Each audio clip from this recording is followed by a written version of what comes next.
Okay, let's pause for a second and talk about solid ground. You know, that feeling of stability. In finance, there are certain things that are supposed to be. Yeah. Well, the boring part of your portfolio. Yeah. The stuff you buy when you're scared of everything else. The bunker. The bunker. Right. The safe havens, gold, silver. Yeah. The assets that are supposed to just sit there and, preserve wealth while the world goes crazy. Exactly.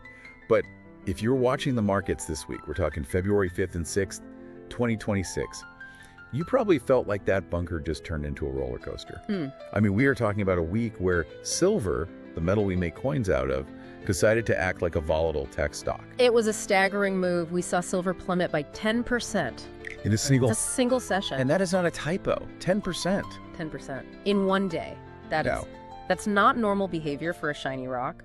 If my savings account did that, I'd be changing banks. It definitely isn't, and that's exactly why we need to unpack this. We've got a huge stack of sources today, live market updates from the Indian Express, the Hindustan Times, raw data from the Multi-Commodity Exchange, the MCX. We're going to look at exactly what happened on Thursday, February 5th, and then into Friday morning. And this isn't just about lines on a chart.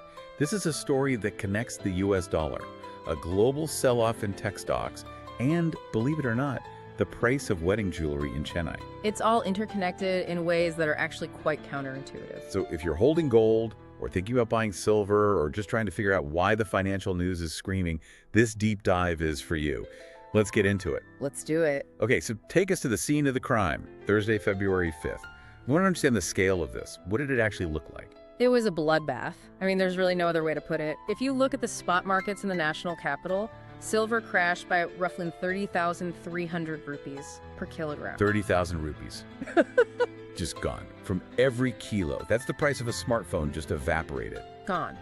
It settled around 2.68 lakh rupees per kilogram. And in the futures market, that's the March delivery on the MCX, it dropped to about 2.42 lakh rupees. That's your 10% drop. Wow. In the commodities world, where things usually move in fractions, a 10% move is like a tsunami. And gold wasn't exactly safe either, right? I know it's the steadier older brother, but it looked like it got dragged down too. No, gold took a really significant hit. It fell nearly 3%. And 3% might sound small next to 10. But for gold, that's huge. For gold, that is a massive single-day move. It dropped by about 4,500 rupees to settle around 1.6 lakh rupees per 10 grams. See, this is what confuses me, and I think this is where a lot of people got burned. Because if you were looking at the charts on Tuesday or Wednesday, things looked good. They did, and that's the dangerous part. Prices were going up, it looked like a recovery, and then wham! Thursday happens. Was that some kind of trap? In financial terms, yes. The sources we have specifically use the phrase dead cat bounce. I love that phrase, even though the imagery is terrible. Unpack that for us. It's a morbid Wall Street term, but it describes a very specific thing. It's a temporary recovery in a market that is fundamentally crashing.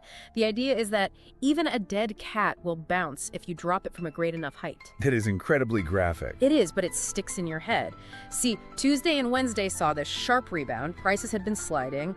Then suddenly you get this surge on Feb 3rd and 4th. The Indian Express notes it was driven by renewed buying interest. So people saw the price dip Monday, thought they were geniuses for buying the dip on Tuesday. Exactly. And that buying pressure pushed the price up for a bit. It lures people in. But the underlying reasons for the price drop, the fundamental rot, hadn't gone away. So as soon as that little wave of bargain hunting stopped, the floor just fell out on Thursday. And all those new buyers panic sold, which made the crash even worse. And by Friday morning, the pain wasn't over. Not at all.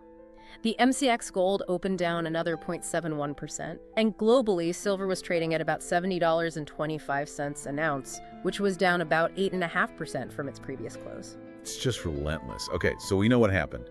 A fake recovery, our dead cat, followed by a huge crash. Now I need to know why. Who are the antagonists here? Metals don't just decide to jump off a cliff. They don't. And in this case, we have a perfect storm. It wasn't one thing. It was a trio of factors. And the heavyweight champion of pushing gold down is always the US dollar. The greenback. The greenback. There is almost always this inverse relationship. When the dollar gets strong, gold and silver usually get weak. And our sources from the Hindustan Times highlight that the dollar strengthened to a near 2-week high right around then. Okay, let's break that down for someone listening. Why does a strong dollar hurt gold? Is it just because gold is priced in dollars? Well, that's the first layer, yes. I mean, gold is priced in dollars globally, so mathematically, when the dollar becomes more valuable, it just takes fewer dollars to buy the same amount of gold. The price tag goes down. That's a bluff. But there is a second, deeper layer, yield. Yield, as in interest payments. Exactly. A strong dollar usually comes with higher interest rates in the US. Right. So if you're a big global investor, you have a choice. You can hold a gold bar, which is pretty, but it pays you nothing. In fact, you have to pay to store it. Right. Or you can hold US dollars in a bond or even a bank account and get paid, say, 4 or 5% interest.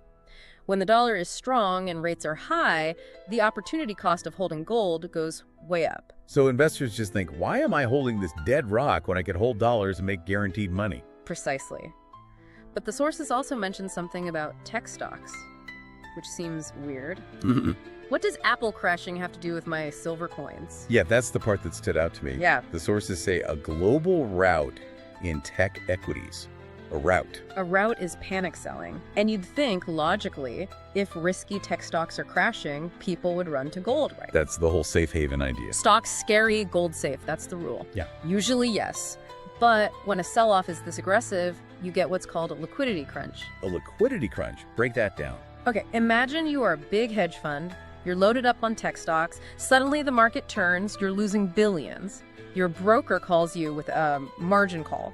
They say, you need to put up cash now to cover these losses. Okay, so you need cash immediately. You need cash immediately. You look at your portfolio. Your tech stocks are tanking. You don't want to sell them at the bottom. But look over there. You have a big pile of gold that's been doing okay. Oh, no. Oh, yes. You sell the gold, not because you want to, but because it's the only liquid asset you have that still has value. You sell your winners to pay for your losers. That is fascinating. So they're not selling gold because they hate gold. They're selling it because it's their ATM card to save the rest of their portfolio. Exactly. It's forced selling. When the market really panics, everything gets sold. But there's a third factor here, and honestly, this one is the most surprising plot twist of the week. Okay, hit me with it. Geopolitics. Wait, usually bad geopolitics makes gold go up. War, tension, fear. That's gold rocket fuel. Correct. But look at what the sources are saying for this specific week. They point to easing US-China trade tensions. Easing, as in things are getting better. According to the reports, yes. There were signs that tensions were cooling down. And the market looked at peace and said, sell. In a way, yes. You have to remember, gold has a fear premium baked into the price.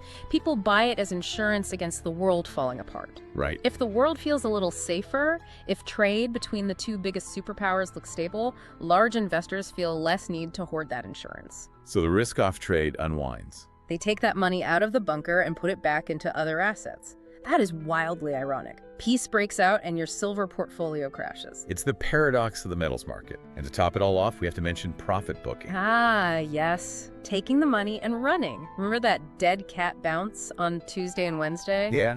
The smart money saw that little price spike and said thank you very much and sold to lock in those profits.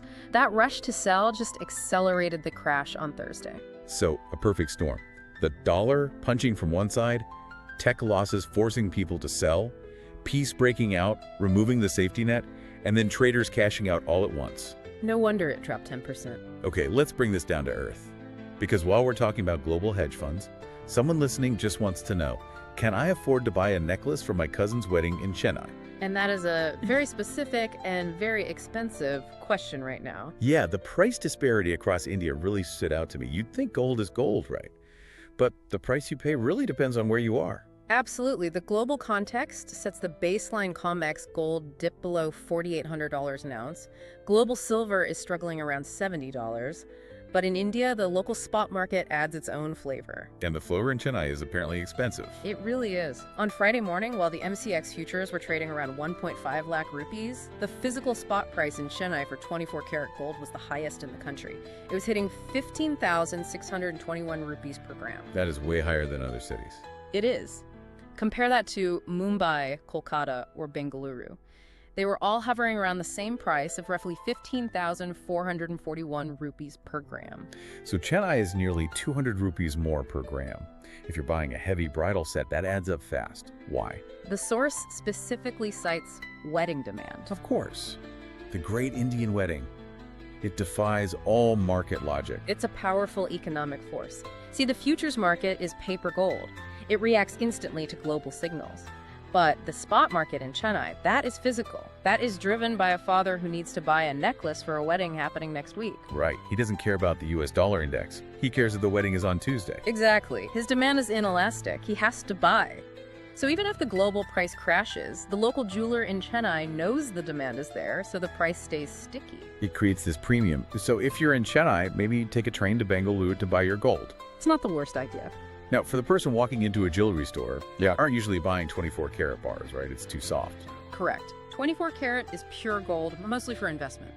If you're shopping for jewelry to wear, you're looking at 22-karat. And the rates for Feb 6 were hovering around 14,154 rupees per gram. And if you're on a budget? You might look at 18-karat, which was trading around 11,581 rupees per gram. Still, that's a heavy price tag. And that's before GST and making charges, I assume. It is. And yes, keep in mind, those charges can add another 15 to 20% on top of the rate we're discussing. Always the fine print. You know, this brings up a question that the Indian Express actually posed. Why does this price change every single day? We treat it like a rock, but it moves like water. It's a great question. We think of gold as this eternal, unchanging thing, but its price is a reflection of a chaotic world. The sources broke it down nicely. So what are the gears turning the machine? First, international trends. What London or New York does matters. Second, and this is crucial for India, the rupee-US dollar exchange rate. Right. Since India imports almost all its gold, if the rupee gets weaker, gold gets more expensive in rupees, even if the global price doesn't move. So you're fighting the currency battle too. Exactly. And third, inflation expectations and interest rates. If people think inflation is coming, they buy gold. If interest rates go up, they sell gold to buy bonds. It really is the thermometer of the world economy. That's a perfect analogy. And that brings us to the safe haven paradox we touched on. Yeah, let's dig into that. Because safe haven sounds cozy. But if my bunker's value falls 10% in a day, it doesn't feel very safe. That's the irony. The source points this out. Gold is called a safe haven investment, yet silver lost 10% in 24 hours. So is the term just a lie? Not a lie, but it's misunderstood. In finance, safe doesn't mean immune to volatility. It means that over decades, it tends to hold value better than paper currency. It means it has no counterparty risk. But in the short term? In the short term, especially in 1 week, it's a commodity. It can crash just like anything else, especially when all those factors we discussed gang up on it. So if you treat it like a day trading asset, you can get burned. Just as badly as if you were trading meme stocks. So what does this all mean? Let's recap this wild week. Okay, the headline is the crash. Thursday, Feb 5th, silver down 10%, gold down 3%. But the context is everything. We had that dead cat bounce, a fake recovery that lured people in. Right. And then the trap snapped shut because of a strong US dollar, a panic in tech stocks draining cash, and the surprise easing of US-China tensions. And on the ground in India, Chennai is the most expensive place to get married thanks to local demand. That sums it up. So for our listener, what is the one thing they should be watching next week? What's the signal? Don't just stare at the gold price that's looking in the rearview mirror. You have to watch the US dollar and the trade news. Watch the drivers, not the car. Exactly. If the dollar keeps hitting 2-week highs, gold is going to struggle. And if trade tensions stay low, that fear premium isn't coming back to save the price. The price of gold isn't just about the metal. It's about the dollar and the fear. That's the formula. I want to leave you with a thought today. We talked about how easing tensions between the US and China actually made your silver coins worth less. Which is so counterintuitive. It is. But Yeah. think about what that implies. It means a huge chunk of the value of the metals we wear and hoard is literally just solidified fear. We pay extra when the world is scary. So if silver can crash 10% just because the world got a tiny bit calmer, ask yourself, how much of the jewelry you're wearing is a financial investment and how much is just an emotional barometer of how crazy the world is? That is a very expensive question to answer. It sure is. Thanks for diving in with us. We'll see you next time.